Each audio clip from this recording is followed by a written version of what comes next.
J'ai entendu Richard crier « J'en ai une !» Il tenait quelque chose dans sa main. C'est là que l'histoire a commencé. La principale caractéristique de ce trésor est sa taille. Ça paraît bizarre, mais il y a plus de monnaie que dans toutes les découvertes faites en France pour cette période. Nous avons également découvert de nombreux torques en or et des pièces de bijouterie. Une quantité jamais découverte jusque-là dans un trésor en Europe. 70 000 pièces, 750 kilos. As-tu déjà entendu parler du trésor de Jersey? Aujourd'hui, on va découvrir ensemble le plus gros trésor de monnaie celtique jamais découvert à l'aide d'un détecteur de métaux. Et tout ça, ça s'est passé en Angleterre. Je vous préviens, ce que vous allez voir, c'est tout simplement unique. C'est parti.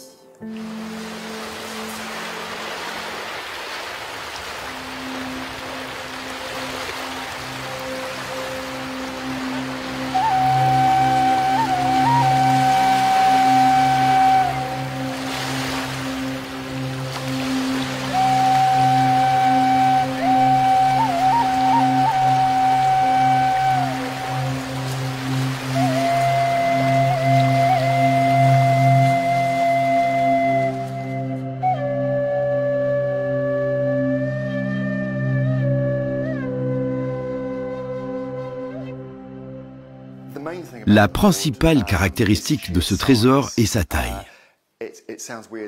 Ça paraît bizarre, mais il y a plus de monnaie que dans toutes les découvertes faites en France pour cette période. C'est déjà énorme en soi, mais pas seulement au vu de l'extraordinaire quantité. Cela nous conduit surtout à reconsidérer bien des idées par rapport à l'importance de Jersey. Et le fait qu'un trésor de cette taille ait été retrouvé dans le sol d'un seul bloc est une première. Habituellement, les trésors sont exhumés à l'aide de pelles.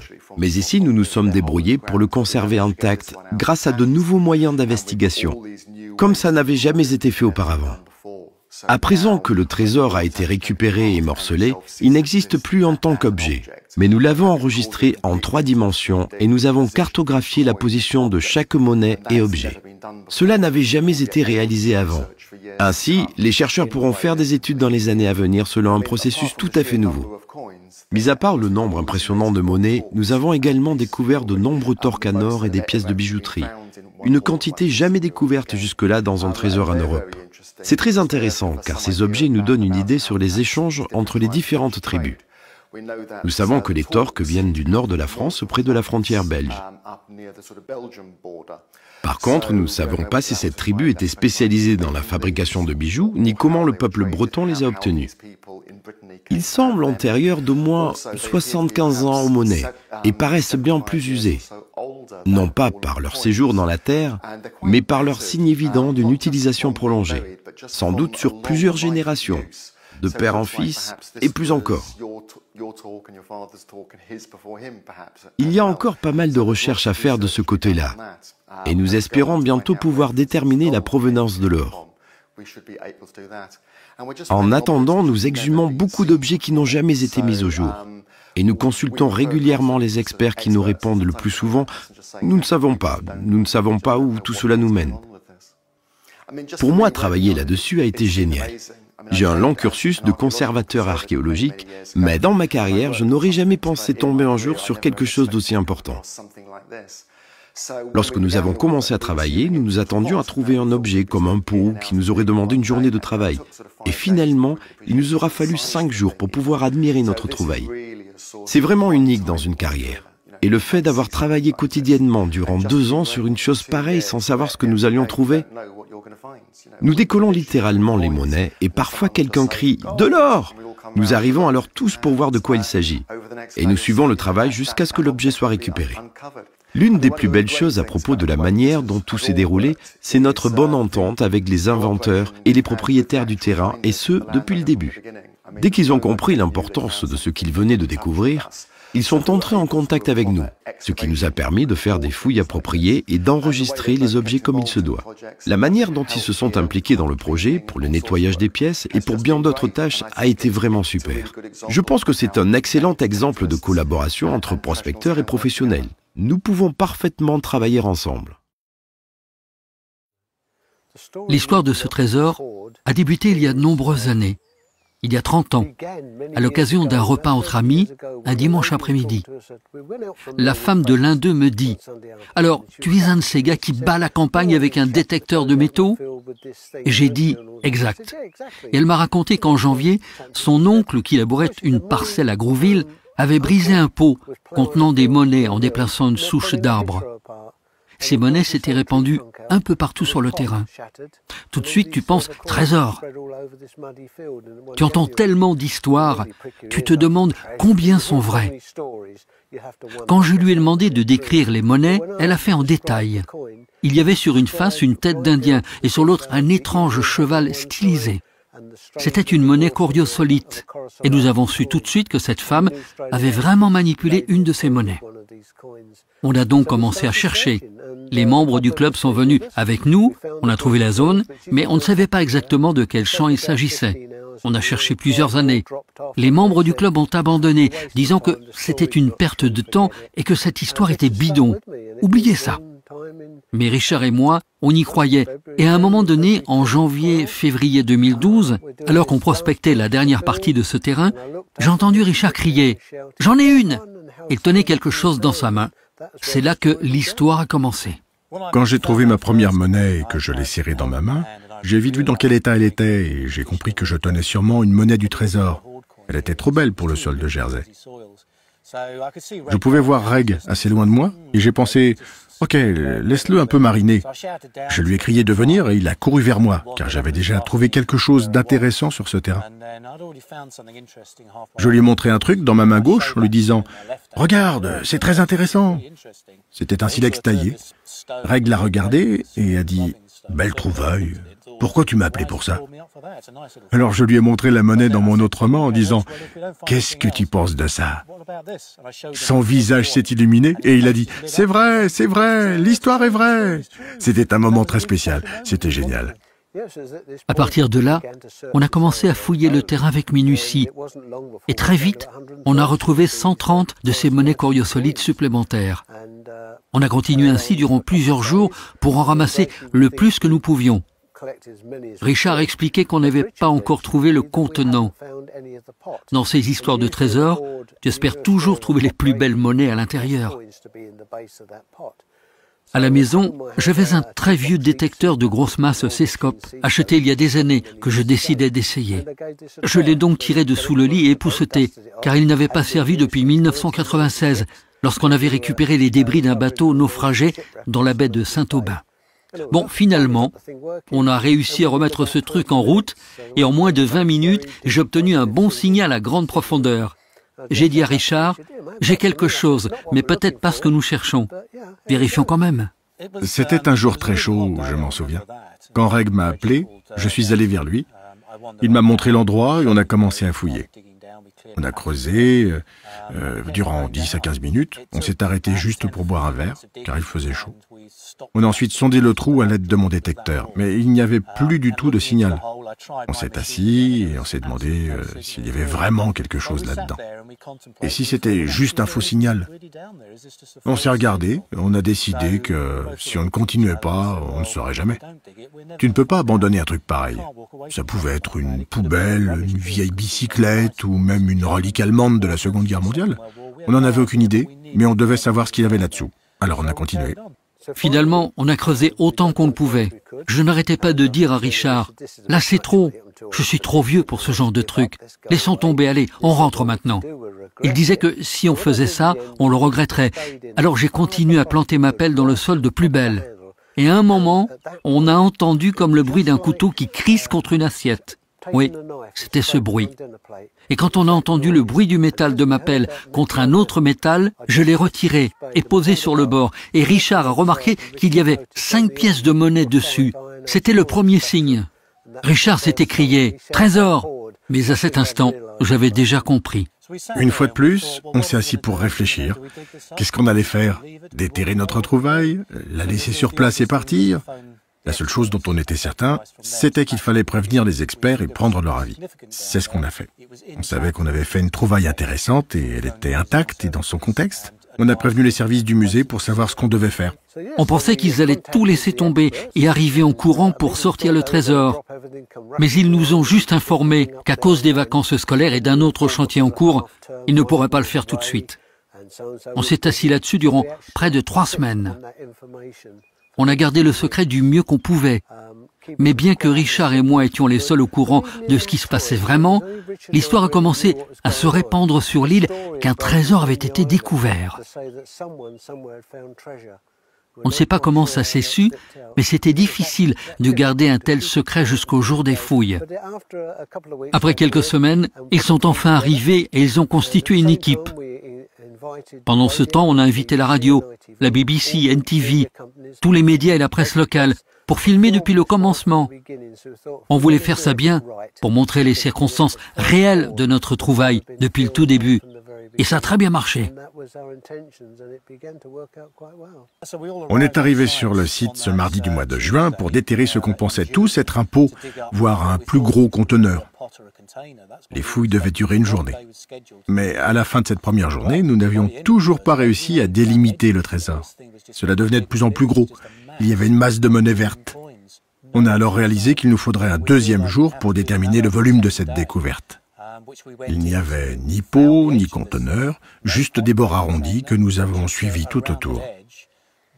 Il nous aura finalement fallu 4 jours pour dégager le trésor. Puis nous avons dû creuser dessous pour le préparer à être enlevé. Au bout de 4 ou 5 jours, quand nous l'avons enfin soulevé de terre, wow, il pesait dans les 750 kilos. C'était énorme. C'était extraordinaire quand ce gros bloc de monnaie, pesant 3/4 de tonne, est sorti de terre, qu'il a été déposé sur le plateau du camion et immédiatement transporté dans une pièce sécurisée du musée.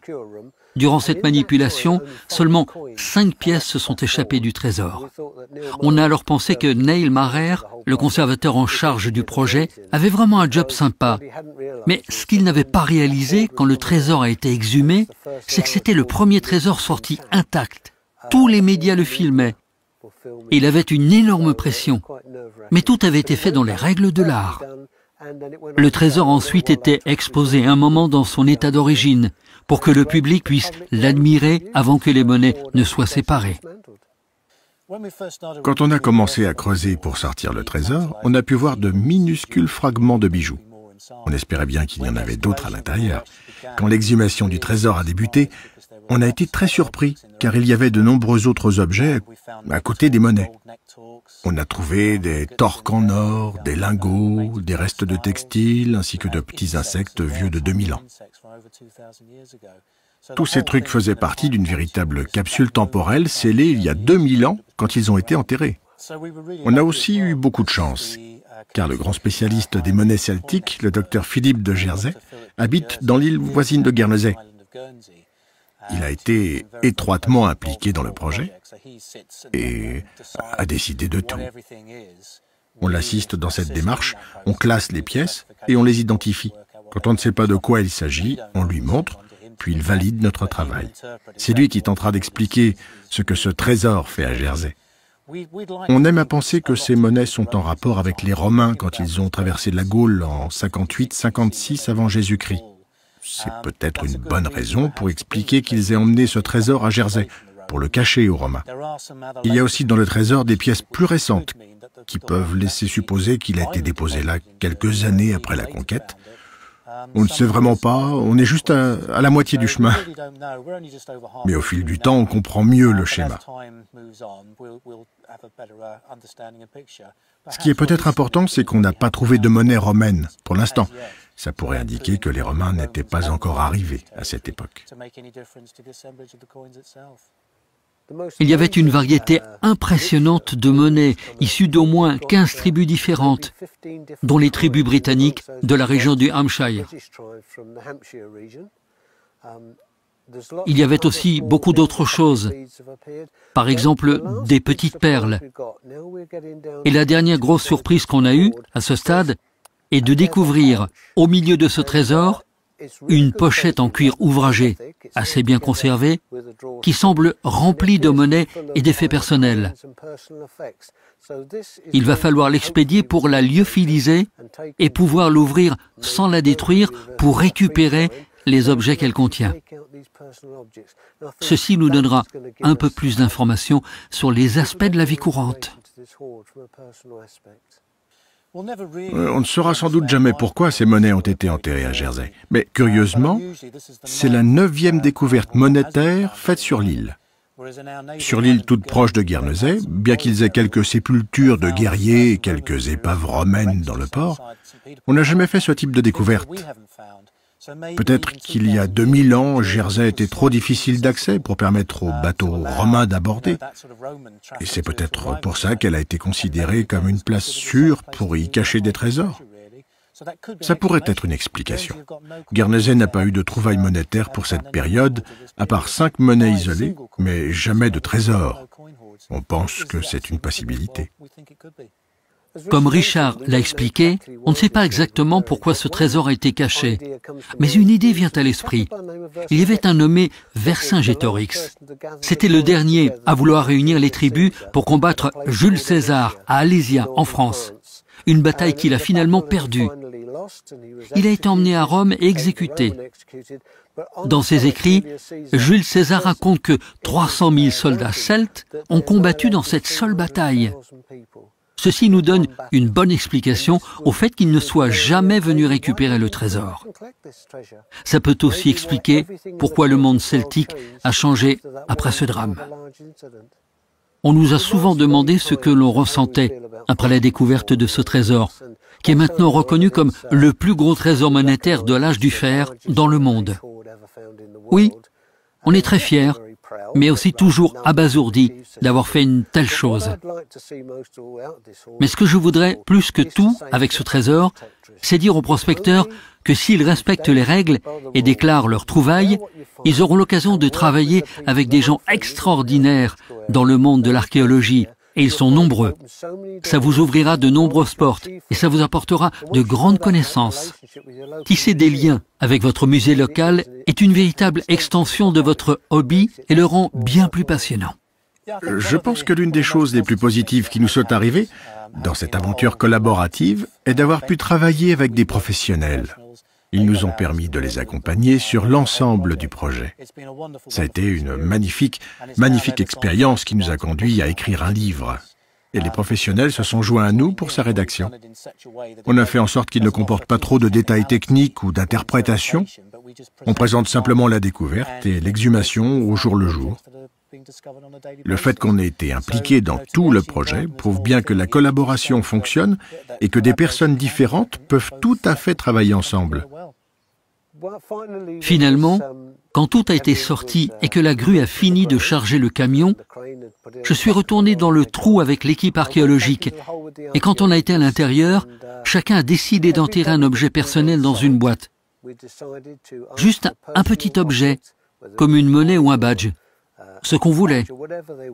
Car j'ai entendu parler de la malédiction de Toutankhamon et je ne voulais pas d'ennui avec ça.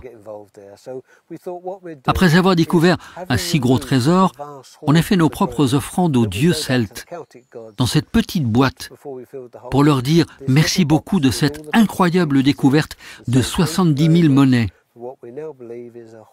Le trou a été rebouché et jusqu'à présent, tout s'est bien passé. Alors, peut-être que ça marche. Ce serait vraiment agréable de se remettre à la détection. Mais ces dernières années, on a été si impliqués dans le travail que le temps nous a manqué. Ça me démange d'y retourner. Il nous reste encore une année de travail avant de finir. Ce sera génial de ressortir. Et qui sait ce qu'il y a d'autre là-bas? Peut-être un autre énorme trésor à trouver. Est-ce qu'on aura encore la chance d'en découvrir un pareil? Je ne sais pas. Nous devons juste attendre y voir venir. Si je devais donner un conseil aux prospecteurs, bien avant de partir à la recherche de ce trésor, j'avais déjà dit que je voulais qu'on ait un accord avec le propriétaire du terrain et le fermier. S'il y a deux personnes différentes, cela doit être écrit. Ainsi, tout sera arrangé à l'avance. Ok, si on ne trouve pas, ça n'a pas d'importance. Mais nous, on savait qu'il y avait une possibilité qu'un jour, on trouve ce trésor. Alors, tout a été signé et scellé avant. Et grâce à ça, Richard et moi, ainsi que le propriétaire, on s'en est sorti à merveille. On entend ces histoires de gens qui tombent sur des monnaies, qui ont des problèmes de récompense et de partage. Mais pour nous, tout a roulé, parce qu'on a conclu un accord qui convenait à tout le monde avant d'entamer nos recherches. C'était intéressant, car j'ai contacté Gary de chez XP pour lui demander si cette nouvelle machine était aussi sensible qu'on le disait, car on avait un problème. On n'arrivait pas à détecter les plus petites monnaies sur le site. Il est devenu difficile de trouver de nouveaux stataires. On voulait savoir si le Deus nous donnerait un avantage supplémentaire. Immédiatement, Gary a dit « Je viens et je vous fais une démonstration sur le site de la découverte ». Il était génial. Après quelques minutes sur le site, on a réalisé que cette machine avait trouvé des monnaies qu'on n'avait même pas trouvées auparavant. Malgré nos connaissances, on a appris beaucoup sur place avec Gary. C'était géant, on a vite trouvé d'autres monnaies, 8 en tout, qui nous avaient échappé. Cela nous a montré à quel point le Deus est une machine performante et polyvalente. C'était vraiment une bonne journée. J'étais sûr qu'on n'avait pas manqué grand-chose, mais il y a une autre chose qui m'a impressionné. Au cours de ma vie professionnelle, je suis tombé plusieurs fois d'un toit et à présent, j'ai de mauvaises épaules. Normalement, quand j'utilise un détecteur, je dois changer de main toutes les 2 ou 3 minutes. Avec ce détecteur, je n'ai eu aucune douleur. Il est léger et parfaitement équilibré. Il est vraiment parfait pour le travail qu'on fait. Une autre? C'est intéressant.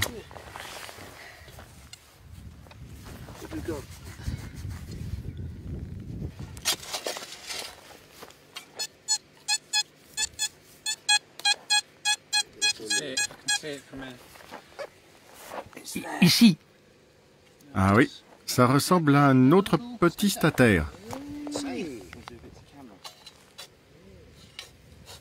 Oui, un autre stataire. Je dirais un stataire des coyosolites de classe 2.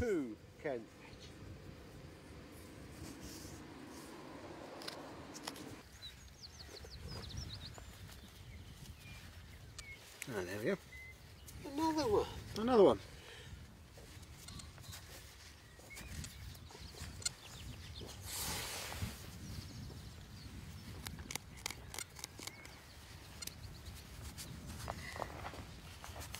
They're getting better down here, aren't they? Yeah. It's a nice one. See his cheek again, it's another little class 2. Yeah, I can see him. Yeah. There we are. Another Et une autre beauté. Smashing. 3. Super. Quand on ira au labo dimanche, on les nettoiera pour en faire ressortir tous les détails. C'est génial.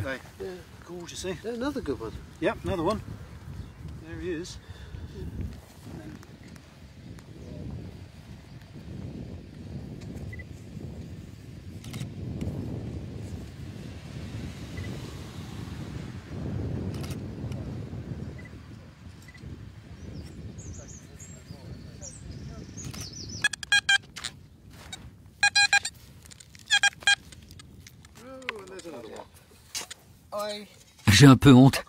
Tu nous fais passer pour des amateurs. Comment est-ce qu'on a pu manquer autant de monnaie avec les autres détecteurs qu'on a utilisés? Mais parce que tu es un amateur, Reg.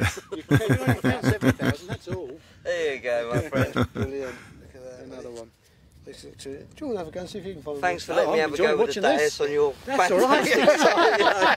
I'm going to stand over there and just admire. Can I have a go? This one has been hit differently. Look, you've got the bore shining there. Reg et Richard sont de véritables ambassadeurs pour notre loisir. Ils ont tout fait dans les règles. Ils ont joué le jeu. Ils ont signé un contrat avec le propriétaire du terrain, prévenu des professionnels pour exhumer la trouvaille. Mais je ne peux m'empêcher de penser que c'était leur destin. Lorsqu'il était jeune, Richard vouait déjà une passion aux monnaies de l'âge du fer. Il a rencontré Reg il y a 30 ans, et ensemble, ils ont commencé leur quête. Ils recherchaient ce trésor. Et finalement, ils l'ont trouvé. Pourquoi sont-ils partis sur ce champ, ce jour-là, avec une machine en mauvais état que Reg n'avait pas utilisée depuis 15 ans? Ils ont tenté sans succès de faire fonctionner leur détecteur et, alors qu'ils allaient abandonner, la machine s'est mise à fonctionner. Ensuite, Reg a obtenu un signal profond. Ils ont creusé et étaient prêts à laisser tomber lorsqu'ils ont entendu un bruit métallique contre leur pelle. La suite, vous la connaissez, mais c'était écrit. Les gars ont même les mêmes initiales. Aussi, je ne pense pas que Reg et Richard aient trouvé le Catillon, mais plutôt que le Catillon les a trouvés.